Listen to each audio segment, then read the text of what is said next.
Ricardo Ventura, que é psicanalista e cientista comportamental, especialista em linguagem silenciosa. Eu posso dizer que também é youtuber agora, né? Agora não, já faz um bom tempo.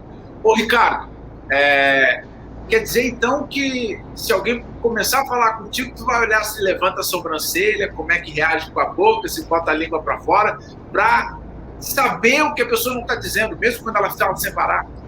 Exatamente. O que acontece?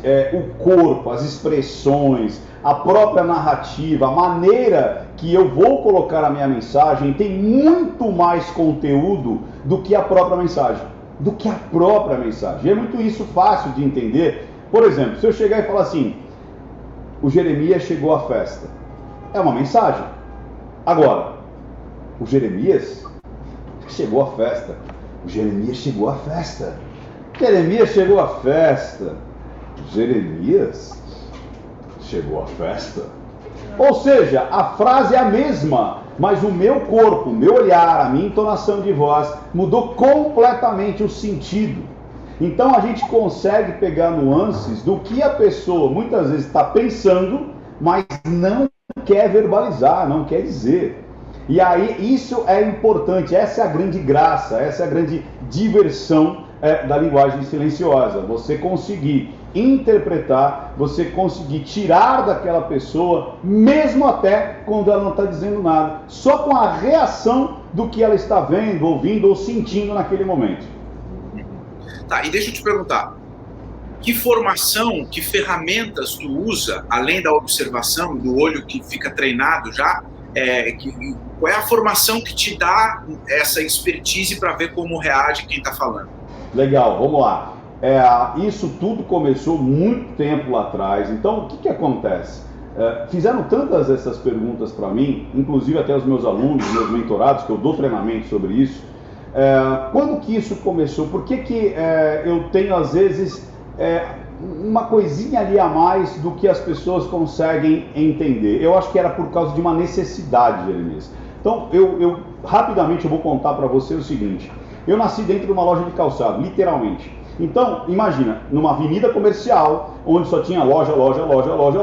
Então, eu vivia muito pouco tempo com crianças. Porque, imagina, não existia moradores ali. Eu morava em cima da loja, o comércio embaixo, meu pai tinha uma loja de calçado. Então, eu tinha que fazer uma conexão muito rápida com as crianças, filhos dos clientes, e fazer uma amizade de vida em 20 minutos. Então, eu acredito que a partir dali, eu comecei a entender rapidamente essa linguagem não verbal, essa linguagem silenciosa, justamente para ver qual que era aquele que eu podia me aproximar, qual que é aquele que era o mais brigão, qual era aquele que era mais solícito ali nas minhas brincadeiras, e isso passou para a escola. Eu fui praticamente em todas as séries monitor de sala, olha que loucura isso. E eu era o escolhido ali para falar do versinho, depois a festa da mãe, do pai. E isso foi até a faculdade, porque eu conseguia me interagir muito rapidamente com grupos diferentes. Então, se eram os grupos dos nerds, eram os grupos descolados, era o pessoal mais religioso, era o pessoal mais velho, o pessoal mais novo. E eu percebi que eu fazia o quê? Eu simplesmente espelhava. Eu espelhava o que estava acontecendo na minha frente. Então, se era uma pessoa mais recatada, eu me tornava mais recatado. Se era uma pessoa mais louca, descolada, eu me tornava mais louco, descolado. Se era uma pessoa que falava com todos os R's, todos os S's, assim eu seria. E se era uma pessoa, e aí, bicho, beleza? Como é que você tá? Vamos pra cima. Mas na gíria. E isso acaba criando uma empatia. Então, essa é a primeira fase da linguagem não verbal. Você identificar e simplesmente espelhar. Isso, inclusive, é usado muito em vendas, em negociação, em terapia, na amnese, uma série de condições que faz com que o outro sinta mais confiança em você. No jornalismo deve ter muito isso. Você chega de uma forma que o entrevistado fala, opa, eu vou soltar informação para esse cara. E tem repórter que não consegue isso. Você pode ver que tem repórter que a pessoa fala, pô, como é que você conseguiu essa entrevista e eu não? Cara, porque você é chato pra caramba. Porque você não consegue criar esse momento de rapport, esse momento único. E aí eu fui estudando cada vez mais, caí na programação neurolinguística.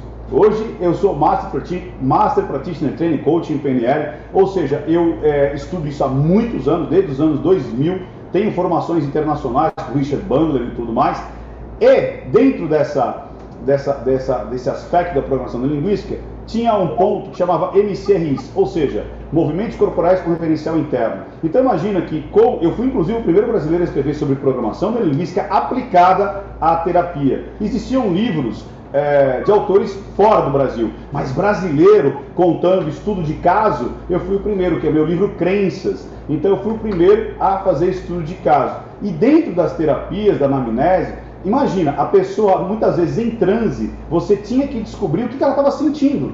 Como assim, Ricardo? Pelo crispar dos pelos, movimento dos olhos, às vezes uma narina que se dilata ou não, o se afastar do corpo, isso às vezes em transe. Então imagina, é muito mais difícil você tentar analisar uma pessoa em transe do que uma pessoa que não está em transe, falando, verbalizando, né? Só que eu falei, cara, eu quero mais disso, eu quero mais. E aí eu descobri a linguagem não verbal, Paul Ekman, né? As microexpressões, tem a certificação do Paul Ekman, inclusive com aproveitamento de 100%, ou seja, eu consegui identificar no teste 100% das microexpressões, que são milésimos de segundo. Então, no teste, o negócio é meio assim, pronto, foi, o que é isso aí? Aí você fala, opa, como assim? Aí dá uma puxadinha, o que é isso aí? E é pauleira, você tem um tempo ali, é uma máquina que fica jogando imagens para você, muito rápido, milésimos de segundos, e você tem que identificar. E aí eu tenho essa formação também, além de pós em psicologia junguiana. Então eu sou psicanalista junguiano. Então juntei toda essa loucura toda, mais a hipnose conversacional, hipnose clássica, hipnose ericksoniana. Eu tenho todas essas formações. Mas eu falo o seguinte, mais importante do que ter a informação ou formação, é viver a vida. Linguagem silenciosa é viver a vida. É você prestar atenção no outro. Sabe o que está acontecendo, Jeremias? As pessoas não estão prestando atenção no outro. Ainda mais agora, que é muito assim, né? E as pessoas não estão prestando atenção. Se você simplesmente parar, eu falo, faça esse exercício. Tenha um dia onde você vai olhar de fato as expressões da pessoa. Você começa a perceber em casa, comece a ver o que simples, né, cara? Exatamente. E aí, quando você começa a descobrir padrões das pessoas que estão próximas a você, primeiro que você já se torna um grande catalisador de ajudar essas pessoas. Porque muitas vezes, o que acontece? Eu falo que a mentira é a mãe de todo sofrimento. Pode perceber, traição, decepção, angústia, tudo isso, a base é uma mentira. Já reparou nisso? A mentira é a mãe de todo sofrimento, cara. Só que, antes de você julgar a mentira, porque as pessoas normalmente acham que a mentira é uma coisa ruim, né? A mentira é uma coisa ruim. Peraí, eu disse sofrimento, não coisa ruim. Como assim, Ricardo? Antes de julgar, entenda a mentira. Peraí, por quê? Porque a mentira pode ser um grande pedido de socorro. Muitas vezes a pessoa mente, não para te enganar, mas para te poupar. Muitas vezes o seu amigo está em depressão porque perdeu o emprego, porque perdeu a namorada, porque perdeu a base dele, e você fala, e aí, tá tudo bem? Ele, não, tá tudo bem, tá legal, tá já, vou pra cima. E ele quer esconder de você um problema. A sua filha está sofrendo bullying na escola e ela não quer trazer esse probleminha porque ela acredita que você talvez vai tirar ela da escola, e ela gosta da escola. O seu vovozinho muitas vezes se acha um peso, porque você reclama dele, você não fala com ele, você fala, ai pai, que coisa, que saco, e a cuidadora está maltratando ele, e ele está dizendo, e aí pai, tá tudo bem? Ah, tá tudo bem, tá jóia, tá legal, opa, tá legal, e ele mente, porque é um grande pedido de socorro. Então, essa ciência, sabe, esse elixir que é a linguagem silenciosa, ela vai muito além da diversão, da brincadeira, mas também tem esse viés. Então, sim, além de você usar na terapia, cara, eu treino psiquiatras, cara, eu treino psicólogos, agentes do direito, grandes advogados, grandes juristas, e a gente treina para os caras entenderem. Agora, foi um do Sul também, um juiz aí do Sul, um juiz trabalhista, acho que de Porto Alegre, inclusive. Eu fiz uma live com ele, ele falou, Ricardo, ele me segue no canal, e ele falou assim, existe a captação, porque dentro de tudo isso tem o setup também. Olha que interessante, antes de você iniciar a nossa gravação, o que você fez? Você lembra? Momentos antes de iniciar a gravação? Não lembro. Você virou para trás e ligou o seu computador para botar o seu logo ali, Jeremias Werneck. Ou seja, você criou um setup. Você está dentro de uma mensagem, onde tem livros ali atrás, onde tem um quadro ali dos esportistas, onde você tem um prêmiozinho ali do lado. Você cria um setup e isso me dá uma mensagem. Claro. O Werneck, o cara vai do esporte, o cara tem um prêmio ali atrás, tem uns livros, o cara lê e tal. Então, o que acontece? Imagina isso numa audiência, amigão. Será que influencia o juiz? Será que influencia o jurado? A captação da imagem? O que tem em volta, o que a pessoa está vestindo? Influencia. Você acredita que até a angulação da câmera, e eu passei isso para esse juiz, o quanto é importante ter um setup, ainda mais agora que está tendo muitas audiências online, o quanto, olha que loucura, se eu fizer isso, olha isso aqui, como é que você me vê agora? Mais arrogante ou mais submisso? Muda. Eu estou olhando de baixo para cima. E se eu fizer isso agora? Eu estou mais arrogante ou mais submisso? Quando eu falo, olha quando eu falo, olha a posição dos meus olhos. Olha como muda uma pequena angulação na câmera, amigão. Você está num bate-papo, você está num chaveco, você está numa sala aí, tudo bem. Agora em uma audiência. Então, além disso tudo, a gente pode brincar? Pode. Eu tenho um jogo, inclusive, não minta pra mim, que é um jogo de salão, um jogo de você brincar com a família, para ver quem tá mentindo ou não, ganhar pontuação e tudo mais. E você pode ir também para diversão, saber o que está acontecendo, como a gente, você chegou até mim. Pô, o que está passando na cabeça do Renato Gaúcho? O que está passando na cabeça do Abel? Né? É o que eu ia te dizer, Mas antes de eu te falar, se eu sumir aqui, fica tranquilo, tá? Eu tô te botando em tela inteira, eu não caí, tá? O que eu ia te falar, a tua experiência empírica, né? A tua experiência quando criança, filho de comerciante. Deixa eu te perguntar uma coisa antes de avançar. Tu pega sotaque muito fácil dos outros que conversam contigo? É impressionante isso, cara. Parece alguém que eu conheço. Mas assim, quero me ater ao teu empírico, além de todo esse teu currículo, porque o futebol é muito empírico, né?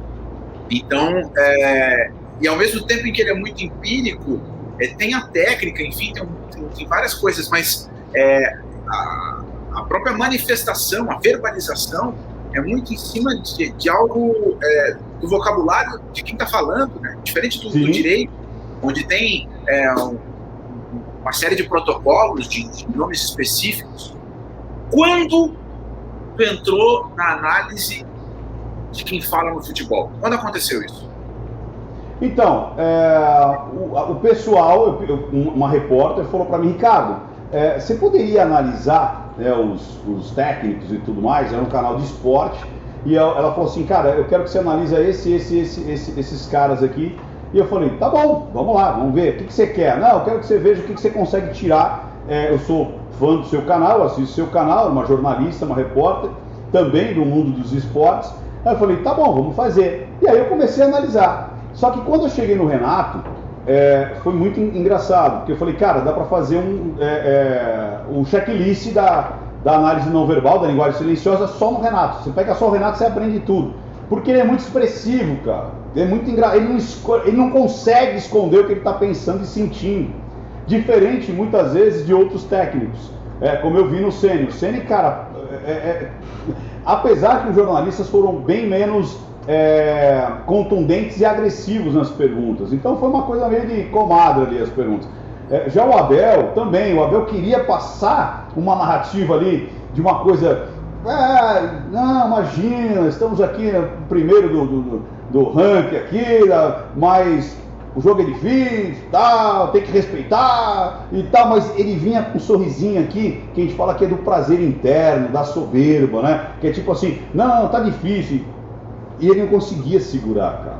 Então, são esses detalhes que a gente consegue pegar. E muitas vezes não, praticamente 100% das vezes, as minhas análises são feitas em cima de pedidos. Então, eu fui analisar os técnicos de futebol por conta de um pedido, como eu já analisei psicopata, já analisei assassino, já analisei fofoca, BBB, fazenda, pessoas que têm ali um quiprocó, às vezes um escândalo no mundo gospel, e eu analiso tudo, cara, o que vier eu analiso.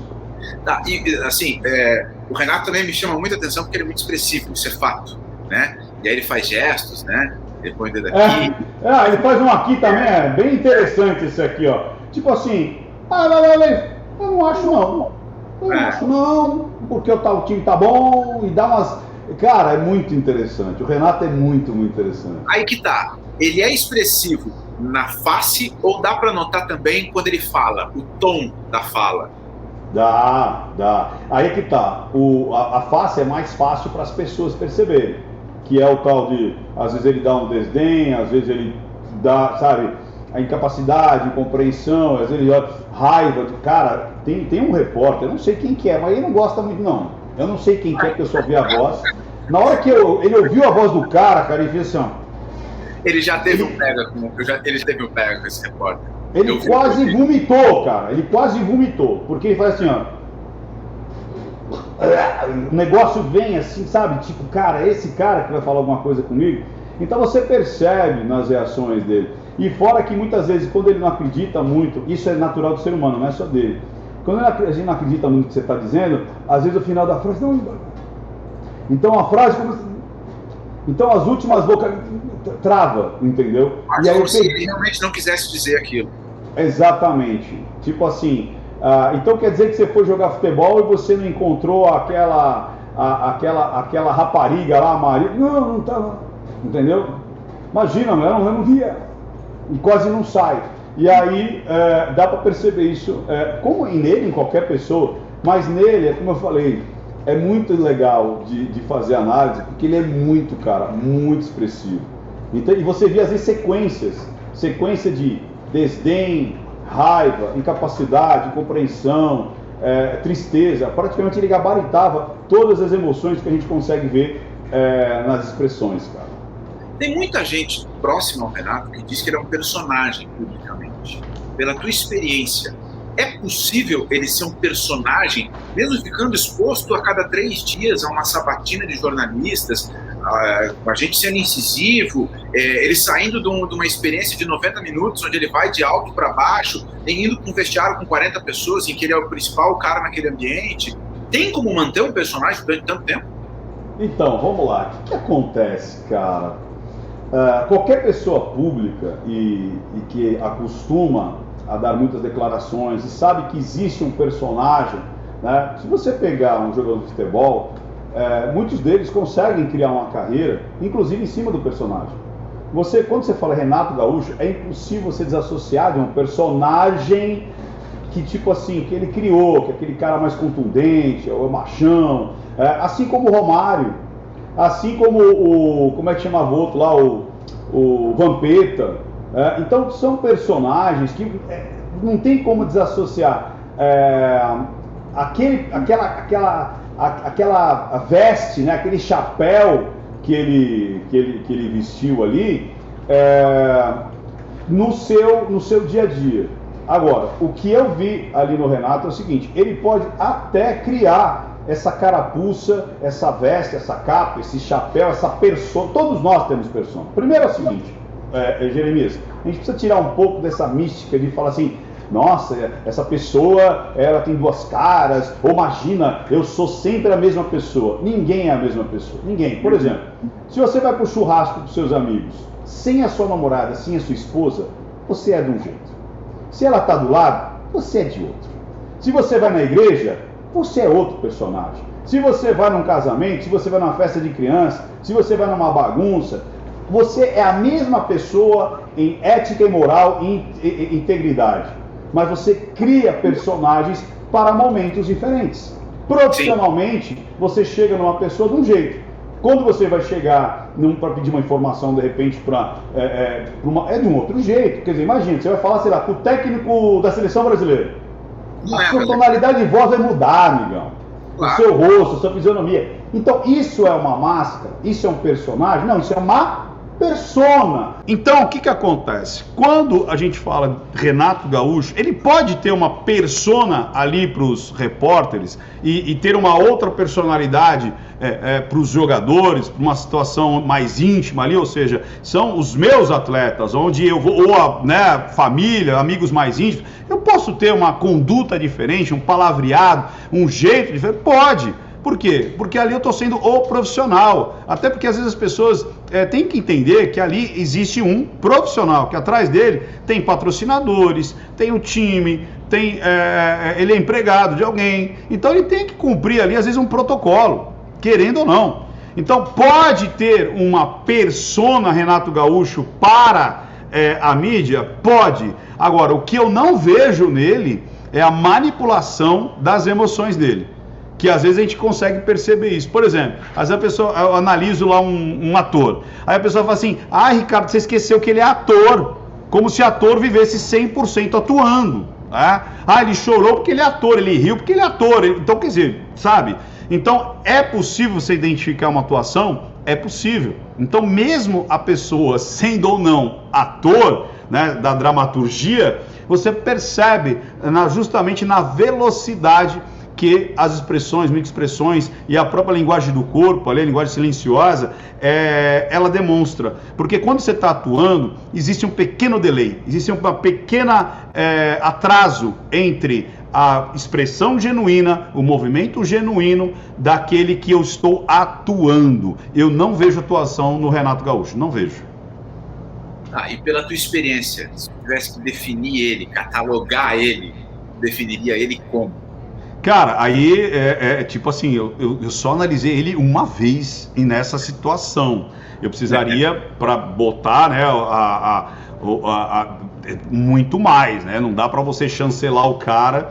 Mas o que eu vejo nele, cara, assim, o que eu consegui ver ali é um cara muito transparente, entendeu? Muito seguro de si. É um cara que, tipo assim, já apertou o botão ali sabe, tipo, há bastante tempo, entendeu? Ele tem ainda, tanto é quando ele fala de contrato, renovação, ele não está confortável com isso. Então é um cara que ainda não tem tudo que ele não conquistou tudo o que ele almeja, entendeu? Ele não almejou tudo que ele quer, né? E então ele realmente, ele pode parecer um pouco de tipo assim, estou desapegado, né? Tipo, se for embora tá tudo bem, mas não. Ele é um cara que já conquistou muitas coisas, mas ele quer conquistar ainda muitas coisas. Ele sentiu muito os 400 jogos. Foi ele, né, que tá 400 jogos na frente do Grêmio. E ele desejava, você percebe muito isso nas expressões dele, o quanto que ele desejava ganhar o campeonato junto dessa marca. Então, você vê que ele ainda tem essa coisa do jogador, essa coisa da conquista, né? Essa coisa de não só ser bom, mas merecer o troféu. Você percebe muito isso nele, né? Então ele tem muitos méritos. Você percebe que o cara fala, cara, eu sou o cara, não preciso provar mais nada para ninguém, né? Eu sou bom, eu sei que eu sou bom, mas eu ainda quero algumas coisas. Então ele tá naquela linha de tipo, eu não tenho nada a esconder, eu sou o que sou. Acho que se eu fosse definir ele em uma frase I am or I am, eu sou o que sou, sabe? Eu sou o que sou, e é isso aí. E você que é do... Não, agora eu quero saber, né, Jeremias? Eu quero fazer a consulta. Você que é do esporte, meu amigo, e aí? Como é que você vê é mais ou menos isso, não? Eu vejo ele assim, eu vejo ele como um cara muito confiante. Eu estava pensando sobre isso há algum tempo, e justamente por causa da renovação dele, tá? Ele me parece que é o jogador, não na expressão do jogador de futebol, mas sabe aquele cara que joga pôquer, aquele cara que não gosta de perder nada? Ele é esse tipo de jogador. É isso aí. E que pode ludibriar, não é bem o termo, eu quero achar um sinônimo. Ele pode... Negociar, ele negocia. Ele pode te enganar, sabe? Ele é um blefe, ele é o típico jogador, assim me parece, sabe? Os valores dele não entram nesse ponto, mas a conduta dele. Né? Ele negocia com os jogadores, se vocês ganharem, folga a segunda, entendeu? Se nós somos campeões, tem um prêmio extra. Mas e se isso, e se aquilo? Ele tem isso, e ele coloca isso nos caras que estão com ele, sabe? Nos treinos, vai ter o rachão aqui, se vocês ganharem o rachão, o outro vai pagar a cesta básica, não sei o quê. Ele tem isso, sabe? A gente no esporte reduz muito para um cara competitivo, um cara que não quer perder nunca, mas eu acho que não é só isso. Parece que é mais, entende? Ele é um cara que se posiciona mais no dia a dia do que simplesmente não admitir esperar para ser atendido 30 minutos. Não é esse o ponto, entendeu? Saquei. Muito bom. E o Abel? O que te parece o Abel? Cara, o Abel... como é que eu posso explicar? Sabe, é tipo assim, vamos primeiro na análise, né? Então vamos lá, ele naquele momento, né, da coletiva ali e tudo mais, ele queria passar que tipo assim, olha, imagina, a gente não é o favorito, a gente tá jogando bem, né? Agora a gente é um time aí a ser batido, tal. Isso assustou um pouco ele internamente, é tipo assim, agora você virou vidraça, todo mundo quer te derrubar, não importa quem. Até o cara que de repente não tem mais chance na tabela, me corrija se eu estiver errado, não manjo nada de futebol. Mas eu vejo isso como uma técnica do ser humano, que é o seguinte, eu posso não ganhar, mas vou falar que ganhei do Inter, sacou? Então eu não sei se isso acontece no futebol. Então ele sabe que ganhar do Inter é o tal de carimbar a faixa do campeão, né? Então, você ganhou, mas eu ganhei de você. Saca? Sim. Ainda mais quando é pontos corridos, né? No futebol brasileiro, quanto mais narrativa, melhor, entendeu? E a gente acha que esse papo é só no bar, tá? Mas não é. Os caras que estão no futebol também tem isso. Ganhou, mas nós ganhamos. Nós somos eliminados pelo campeão. Tem isso? Tem. E aí, o que acontece? Então, tanto é que ele começa ali com desdém, que é aquela boca assim, não, imagina, estamos aí fazendo nosso trabalho, mas tem muito ainda chão pela frente, sabe o quê, papapá. Mas ao mesmo tempo, ele vinha com um sorrisinho, que não é o sorriso franco, é o sorriso que a gente chama, que é o sorriso da soberba. Não que ele tenha soberba, é que o nome na realidade, inclusive, é Dumping the Light, o sorriso do psicopata. Eu não gosto de usar, porque as pessoas ligam já com uma pessoa ruim, né? Não, o psicopata, ele tem aquele sorrisinho assim, tipo, eu sei o que vocês fizeram no verão passado, ou você nunca vai me pegar. Então é esse sorriso do prazer. Então aquele sorrisinho, eu tô tendo prazer, mas tenho que me segurar, entendeu? E ele passa a entrevista inteira assim. Então ele dá ali um desdém, ele dá uma carinha ali de peixe morto, ali um olho mais fechado que o outro ali, mas por dentro ele tava ali, cara, que nem a Daiane Santos dando um escarpado duplo, entendeu? Diamond, não sei das quantas, Black, e ele tá se segurando ali pra não tá eufórico. Eu acho que, tipo assim, na hora que ninguém tá vendo, cara, esse cara tá tipo, vamos ganhar! Sabe, ele já tá ali explodindo, mas na frente da TV, né, nos repórteres, ele tem que segurar a onda dele. E aí aquele ponto, né, onde ele fala que agora, né, ele está na frente, então todo mundo quer derrotar o líder.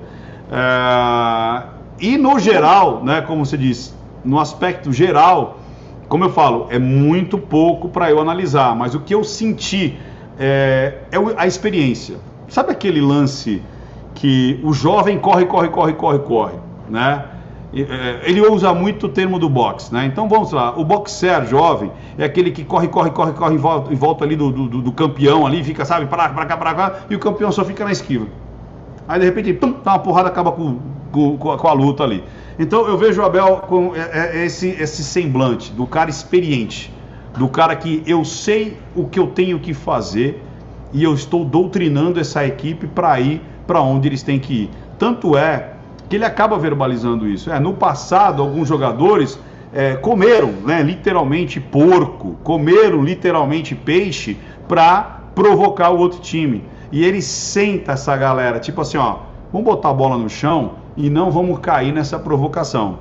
Então não é porque a gente está muito próximo de ganhar que a gente vai começar a soltar essa verbalização, essa narrativa para provocar os outros, tanto jogadores quanto os torcedores. Então ele leva com muita sapiência, sabe? Com muita inteligência, eu vejo isso nele. Eu vejo um cara muito maduro. É o cara experiente, cara. Você olha para ele e fala, esse cara é o cara experiente. Ele fala, não vou gastar energia para aquilo que não é relevante. Lembra que eu falei? Ele podia também, né, trocar com o mais novo ali e tal, mas ele fica na dele e tal, de repente, pum, dá uma porrada e termina. E o que é mais interessante, utilizando a própria metáfora dele, ele fala que um jogo é como uma luta de boxe. Quando você provoca demais, você pode despertar uma ira tão grande do outro lado que o que falta em técnica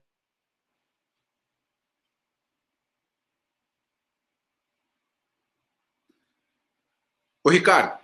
vem em vontade. Às vezes os caras, na hora do P, feia e tal, peraí. Oi. Não, tinha cortado aqui, mas segue aí. Agora voltou. Parei aqui. Então, e é isso. Então, o que acontece? Eu vejo ele como um grande boxer que sabe que se eu provoco muito, eu posso despertar no meu oponente, às vezes, uma vontade tão grande que supera a técnica. Sacou? Então ele está sendo extremamente inteligente, entendeu? Sim. Eu não quero, mesmo eu sabendo que eu posso estar com o melhor time, com o melhor posicionamento, eu não vou despertar a ira do outro, cara. Não vou. Pra quê? Deixa eu ganhar. Aí depois, lá na frente, eu vou dar cambalhota, vou rir, mas provocar agora pode ser perigoso. Eu tenho duas perguntas ainda sobre esse assunto que me vêm à mente. Justamente, e eu começo pegando como gancho essa tua última resposta, de não provocar. O Renato, ele é criticado por muitos torcedores do Grêmio por dar declarações como: o Grêmio joga o melhor futebol do Brasil. Tá? E tem esses papos aí de que os adversários usaram isso para se motivar quando jogaram contra o Grêmio. O Renato, quando fala isso, ele fala isso para provocar ou para reafirmar que ele é o cara? Tu consegue fazer essa análise com o que tu viu do Renato? Não conseguiria, até que eu teria que ver ele fazendo essa verbalização para sentir, porque eu te falo, não adianta só, lembra o Jeremias chegou à festa? Eu não consigo, eu preciso ver ele fazendo isso daí para ter uma noção do que é, se é uma soberba, se é uma autoafirmação, ou seja, aquilo eu estou falando para mim e não para o outro, né? Porque tem muitas declarações que a gente não fala para o outro, a gente fala para a gente ouvir, para a gente acreditar, sabe aquela coisa, vamos conseguir! E aí você olha aquela muralha ali de Jacó e fala, meu Deus, e agora? Né? Você fala, não, mas vai dar! Você não está gritando por você, está dizendo para você mesmo, né? Sim. Pelo jeito que a gente está traçando aqui do Renato, pode ser, cara, não dá para saber, eu estaria fazendo um chute aqui. Vamos fazer com as duas situações, ou ele faz isso por conta do personagem, né? Renato Gaúcho, aquele cara, né, durão, bronco e tal, e que chega e resolve, ou pode ser, e aí ele acaba indo por essa linha provocativa, ou ele pode realmente estar falando porque ele entrou naquela esfera de autopotencialização, né, que eu preciso falar isso.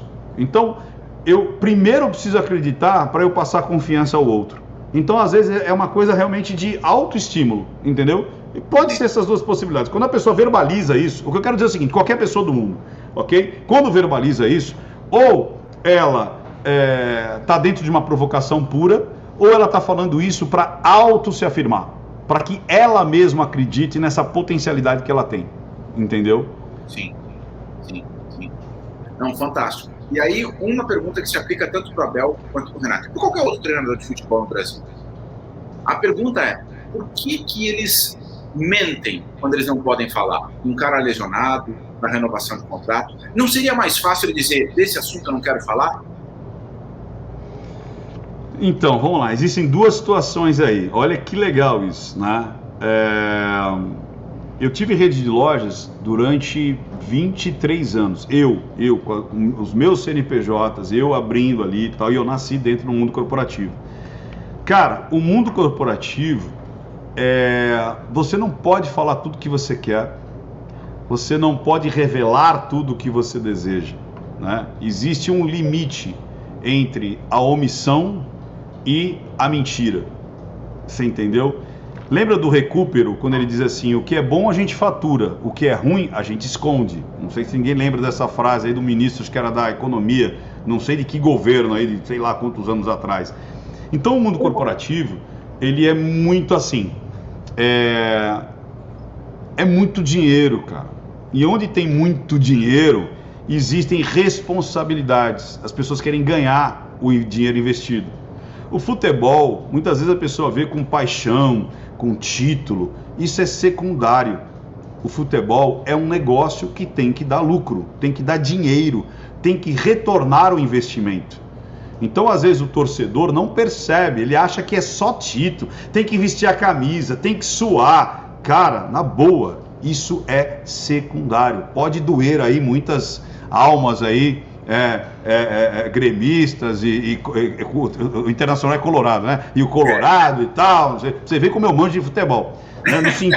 No sentido de paixão. Mas o futebol é um negócio, cara. Tem salário, tem investidor, tem patrocínio. Ninguém patrocina porque, tá sobrando dinheiro. Não, põe dinheiro porque vai retornar. Você entendeu? Então, imagina, se eu sei, é como uma guerra. Se eu sei que eu tô sem a cavalaria, eu não posso abrir para todo mundo e falar, tô sem a cavalaria. Cara, o mundo vai vir pelo flanco da cavalaria, cara. Ou, meus soldados estão tudo ferrado. Eu não posso chegar e falar, meus soldados estão ferrados. Ou sobre soldado eu não posso falar. Os caras falam, você não pode falar porque morreu todo mundo de lepra lá dentro do castelo. Entendeu? Então o cara se fica numa posição que ele precisa às vezes declarar alguma coisa e ele se sente impelido em mentir ou omitir por conta da estratégia. Por conta de salário, patrocínio, investidores. Inclusive, eu fui lutador durante muito tempo. Eu lutei judô e jiu-jitsu durante muito tempo. Muitas vezes, você tomava uma porrada, principalmente no jiu-jitsu, às vezes você está tomando um estrangulamento e a sua cara é como se estivesse chupando o pirulito de groselha. Tipo, não tá pegando. Não tá acontecendo nada. Aí quando o cara solta, você... aquele 1 segundo que você tava para desmaiar, o cara solta. Então, se você entregar o seu flanco, é ali que os caras vão entrar. Se o cara chutou sua perna e você sentiu, o cara fala, opa, é ali que doeu, agora eu vou bater ali. Então, cara, quando você fala de lesão, quando você fala de profissional, quando você fala do atleta, você não pode revelar tudo, você não pode mostrar suas falhas. É um negócio, é estratégia. É por aí, é por isso que os caras fazem isso daí, entendeu? Sim. Não, e o mais bacana do futebol, assim como várias outras áreas, mas no futebol, que tem tanta gente, o engraçado é isso, né? As pessoas públicas, a gente cria uma relação muito próxima das pessoas públicas que elas nem sabem que a gente vive. E a gente começa a se apegar nesses detalhes depois de tanto tempo de relação. A gente está falando do Renato aqui, ele está há 4 anos no Grêmio, né? O Abel está na 7ª passagem pelo Inter. Então eles fazem muito parte do Grêmio e do Inter, entendeu? Sim. As pessoas, elas se relacionam muito. É uma relação de mão única, mas elas se relacionam muito com essas pessoas. Sim. E aí, ver por um outro lado, por um outro prisma, como diz o outro, é demais, cara, sinceramente. E outra coisa, veja bem, não que a pessoa só jogue por dinheiro, não que todas as pessoas envolvidas façam por dinheiro, mas aquele lance de... como é que eu posso explicar? Antigamente, vamos lá, né? Com o pouco conhecimento que eu tenho de futebol, você cata o Pelé, quantos times ele jogou? 2. E no Brasil? 1. Você pega, sei lá, o Zico, quantos times de futebol ele jogou? 3. Entendeu? E no Brasil, sei lá, quantos no Brasil? 1, 2? Então, esse cara que está dentro daquilo ali, ele cria, obviamente, uma empatia e um amor pelo aquele lugar onde ele está trabalhando. Seja um jogador de futebol, seja o cara trabalhando numa empresa multinacional de fazer porca. Ele vai pegar um amor, ele vai pegar um negócio ali. Agora, quando um cara fica pulando, né, 3 anos aqui, 4 ali, cara, esquece esse negócio de paixão pelo negócio. Aí você tem que, sabe como é que você tem que pegar esse cara? Você tem que pegar pelo perfil psicológico dele.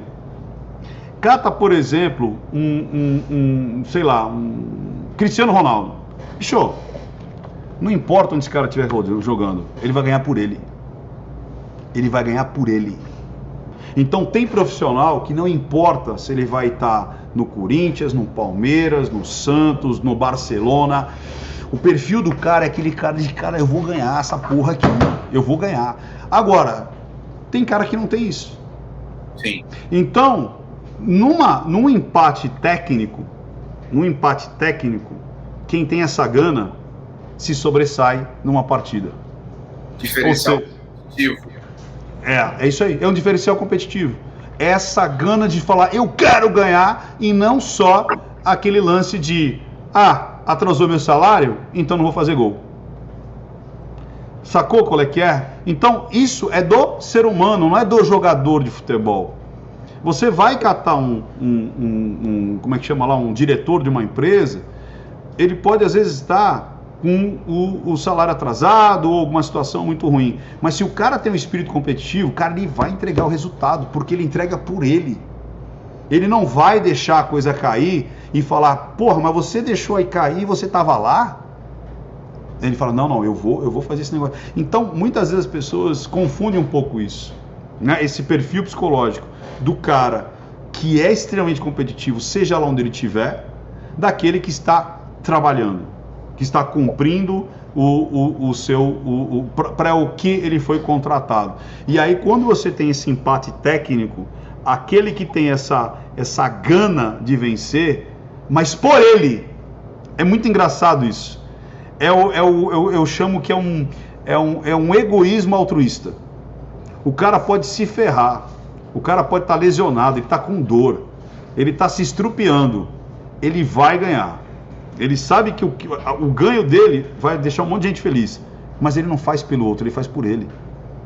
E esse egoísmo se torna altruísta, porque ele precisa disso? Não precisa. Ele precisa? Não precisa, mas ele faz. Sim. É muito louco isso. No esporte, não só no futebol, esse tipo de perfil se destaca mais, né? Mas isso tem uns montes, não só no futebol, no meio empresarial, que não pode citar, né? E em outras posições que não são de tomada de decisão, e aí o cara, pelas circunstâncias, acaba não ficando muito tão evidente. Mas, Ricardo, eu poderia passar a tarde inteira falando contigo. Eu não preciso te dar dica, tá? O teu canal no YouTube tá bombando pra caramba, eu já vi. Mas assim, tem dois caras no futebol brasileiro. Se eu puder te dar uma dica para tu analisar. Já vou anotar. Então tá. Entrevistas do Lisca. Já ouviu falar no Lisca? Técnico da América Mineiro. Ele é aqui de Porto Alegre. Lisca, América Mineiro. Isso. Tá. O apelido dele é Lisca Doido. Lisca Doido. Já anotei aqui. Procura umas entrevistas que ele deu no Ceará também, ele treinou o Ceará, tá no América Mineiro. E outro cara também é o Roger Machado. O Roger Machado também é daqui de Porto Alegre, trabalhando no Fluminense, no Palmeiras. Roger Machado, beleza. Tá. Vou e fazer. Fora do Brasil, Marcelo Bielsa. Calma aí, Marcelo Bielster. Bielsa. Bielsa, tá. Bielsa. Marcelo Bielsa. Tá feito, cara. E aí, curtiu? Foi bom? Foi bom? Bom demais, cara. Bom demais. Bom demais. E eu espero rapidamente aí poder voltar aí, vamos ver se as pessoas... e mais uma vez, Jeremias, se precisar, estamos à ordem. Se você quiser fazer uma análise expressa, alguma coisa, às vezes uma treta do futebol, treta de vestiário, treta entre jogadores, treta de uma declaração, eu tô aí, você já tem meu telefone, fala, Ricardão, analisa aí e eu faço um bate-pronto aí pra vocês. Fechado, combinado. Ricardo, valeu pela atenção, tá? Valeu!